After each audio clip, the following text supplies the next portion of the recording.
Республика журналистларының традицион бәллүр каләм конкурсында безнең Татарстан дәүләтле радиокомпаниясе берничә бүләккә лаек булды. Бүләкләү тантанасы ел сайын май айында була иде. Быел пандемия сәбәпле ул көзгә күчерелде. Бүгенге чорда конкурс үзгәрде, номинациялар саны азайды. Шуңа күрә һәр номинациянең бәясе үсте.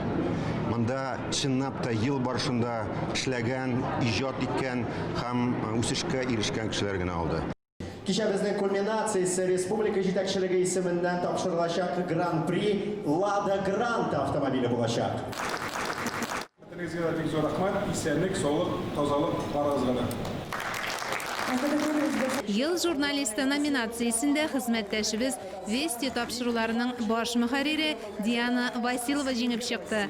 Татарстан радиосы милли проектларны яктыртуда иң яхшы редакция дип табылды. Татарстан радиосы номинант булып чыккан икән.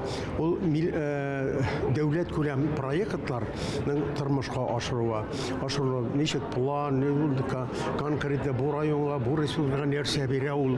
Без шушы истә алып, мөһим икән искә алып, без алдан ук планны шулай төзергә уйлаган идек. Һәм мондый вакытта депутатлар да, дәүләт советы да контрольдә тоткачтыр. Әйдәгез бергәләп, нидә булмасмы, депутатлар да чыгыш ясар, район җитәкчеләре дә, авыл җитәкчеләре дә.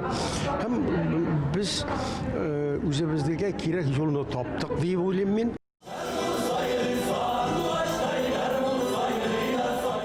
Һәрберегезне мин бер аерым бер хөрмәткә лаек шәхесләр дип саныйм. Чөнки сез халкыбызның киңәшчесе дә, ярдәмчесе дә, яклаучысы да, саклаучысы да һәм гаделлек сагында торучы да. Инде сезгә бер генә теләгем бар. Президентimiz 21 елны бит инде туган телләр елы дип игълан итте.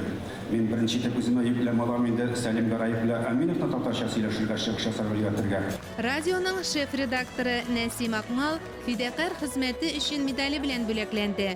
Буа районының 3 телдә нәшер ителүче газетасы иң яхшы район газетасы буларак билгеләп үтелде. Оештыручылар Байрак газетасын милләт-ара дуслыкны ныгытучы үрнәк басма дип искәртте. Бүләкне мөхәррир Гакил Камалетдинов кабул итеп алды.